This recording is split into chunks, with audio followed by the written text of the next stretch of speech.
Hello students, हम कर रहे थे प्रिंसिपल ऑफ डेलीगेशन।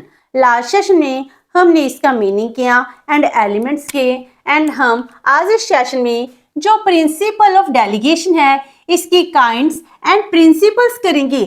मीनिंग जो डेलीगेशन का प्रिंसिपल है इन द ऑर्गेनाइजेशन, ये कौन से बेसिस हैं जिनके ऊपर बेस्ड होता है जिससे हमारा काम है अच्छे से भी होता है एंड ऑर्गेनाइजेशन के ऑब्जेक्टिव है वो भी फुलफिल होते हैं।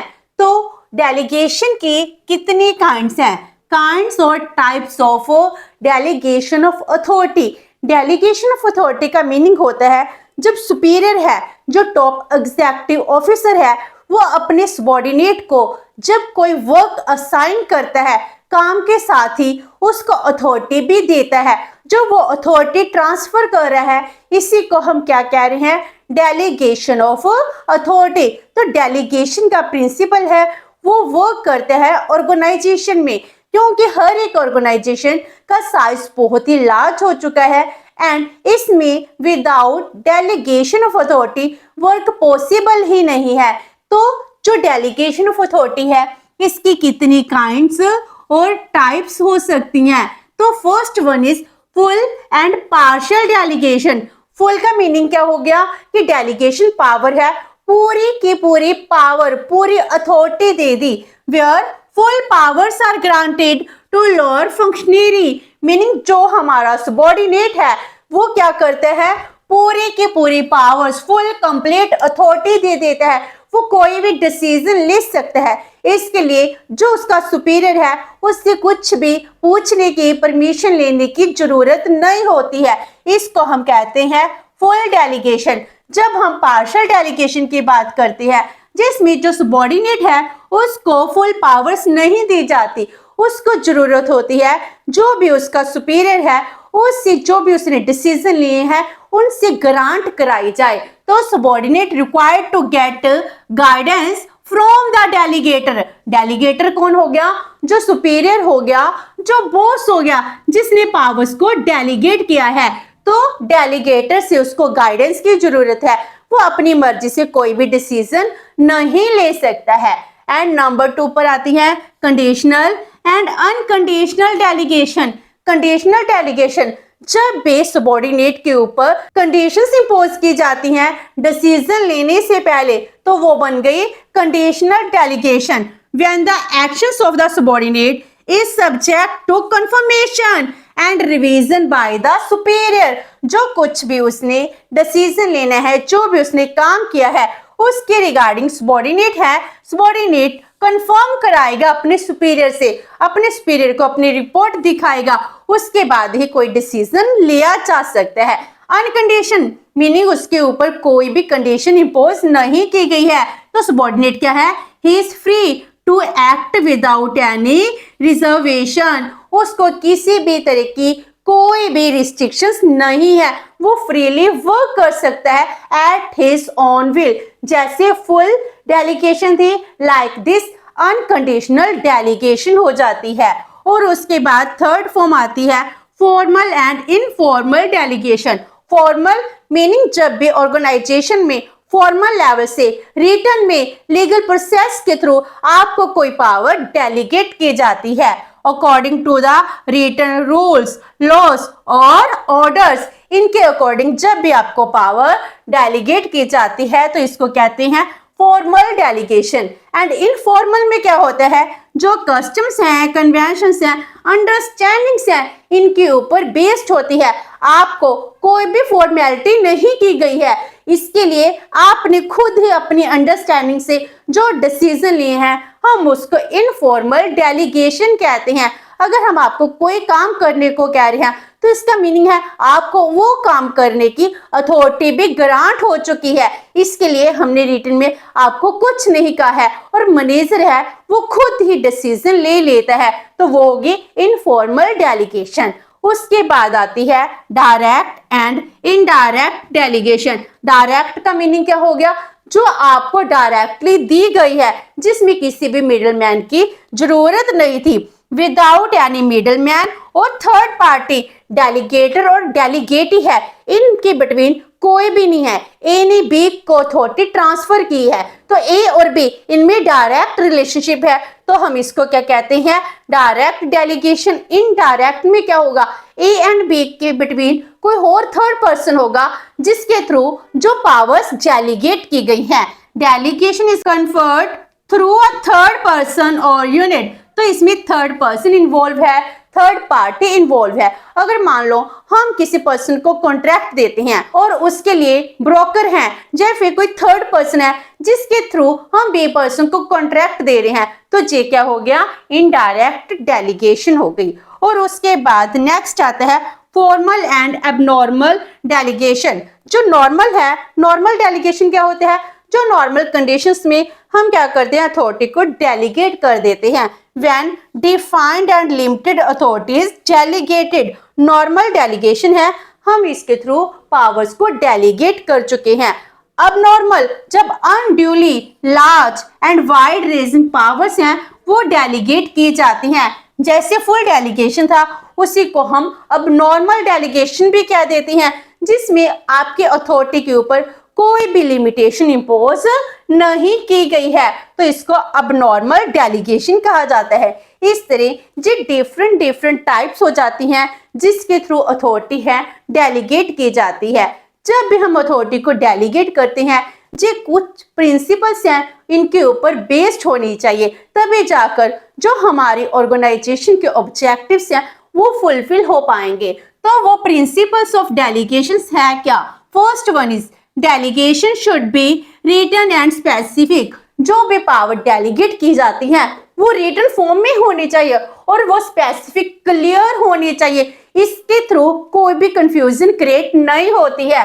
तो delegatee must be clear about the limits of authority, उसको पता होना चाहिए कि मेरी अथॉरिटी की लिमिट कहाँ तक है, मैं कहाँ तक डिसीजन ले सकता हूँ। तो उसके बियॉन्ड जाने के लिए अगर मुझको कोई डिसीजन लेना है तो मुझको अपने सुपीरियर की, बॉस की परमिशन की जरूरत है। इसीलिए अगर डेलीगेशन है वो रिटन में होगा, इसके थ्रू किसी को कोई कंफ्यूजन क्रिएट नहीं होती। इसीलिए कहते हैं जो डेलीगेशन है it should be definite, clear, written in nature, जिससे हमारी ऑर्गेनाइजेशन के ऑब्जेक्टिव्स हैं वो फुलफिल हो पाते हैं।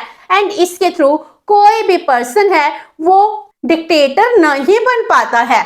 Number 2, delegation should be properly plan.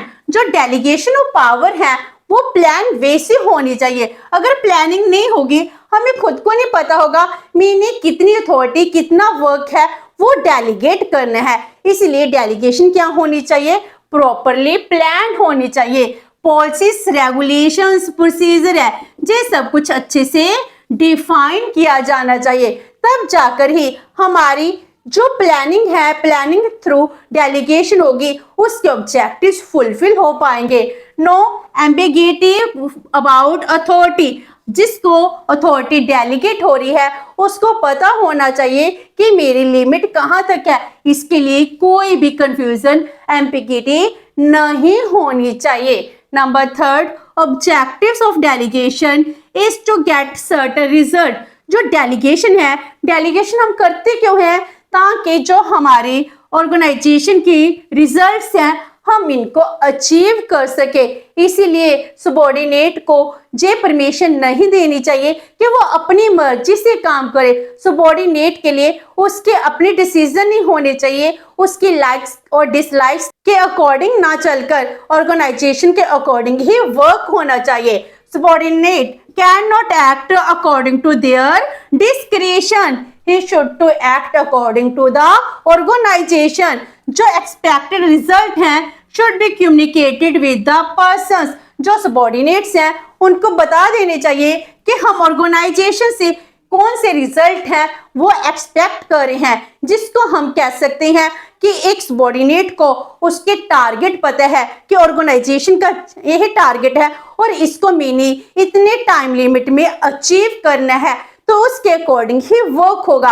अगर हम आपको वर्क दे रहे हैं, पावर दे रहे हैं, तो जे रिजल्ट की डिमांड भी हम कर रहे हैं, तभी जाकर डेलीगेशन ऑफ अथॉरिटी है प्रॉपर वर्क कर पाएगी।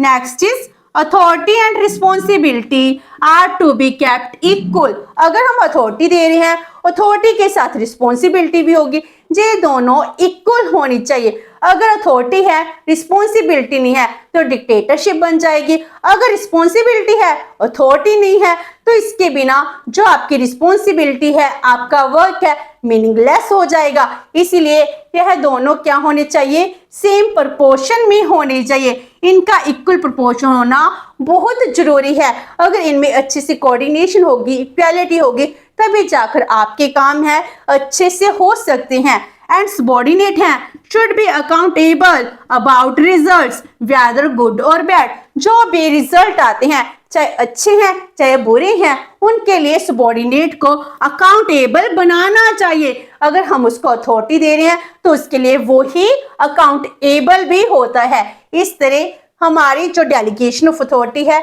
ये प्रॉपर वर्क कर पाती है। Next is overall responsibility lies with the superior. जिसको हमने रिस्पॉन्सिबिलिटी दी है, उसको पावर दी है, वो अकाउंटेबल है।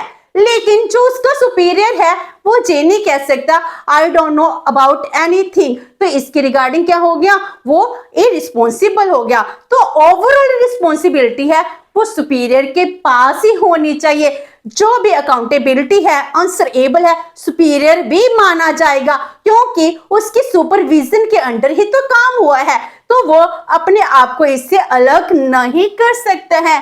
Responsibility can not be delegated. आप पावर डेलीगेट कर सकते हो, काम डेलीगेट कर सकते हो, लेकिन रिस्पॉन्सिबिलिटी को कभी भी डेलीगेट नहीं किया जा सकता है। Superior continue to supervise the subordinates activities. जो कुछ भी सबऑर्डिनेट करता है, उसके एक्टिविटीज को आप सुपरवाइज कर सकते हो। जैसे आपके काम हैं, आपके काम को डिवाइड कर दिया गया है। हम जैसे एग्जांपल ले रहे थे, आपके कॉलेज की फेयरवेल है, उसके लिए जो एचओडी है, हेड ऑफ द डिपार्टमेंट है, उसने एक टीचर की ड्यूटी लगाई, आगे उसने स्टूडेंट्स की ड्यूटी लगा दी। इसका मीनिंग हो गया कि आपको वर्क असाइन किया गया, रिस्पॉन्सिबिलिटी दी गई, साथ में अथॉरिटी दी गई। तो इसका मीनिंग ये नहीं होगा कि टीचर न्यूट्रल हो जाएगा, वो आपके काम को सुपरवाइज ही नहीं करेगा, तो ओवरऑल रिस्पॉन्सिबिलिटी उस टीचर की ही मानी जाएगी। तो इस तरह सुपीरियर है, उसकी ओवरऑल रिस्पॉन्सिबिलिटी मानी जाती है।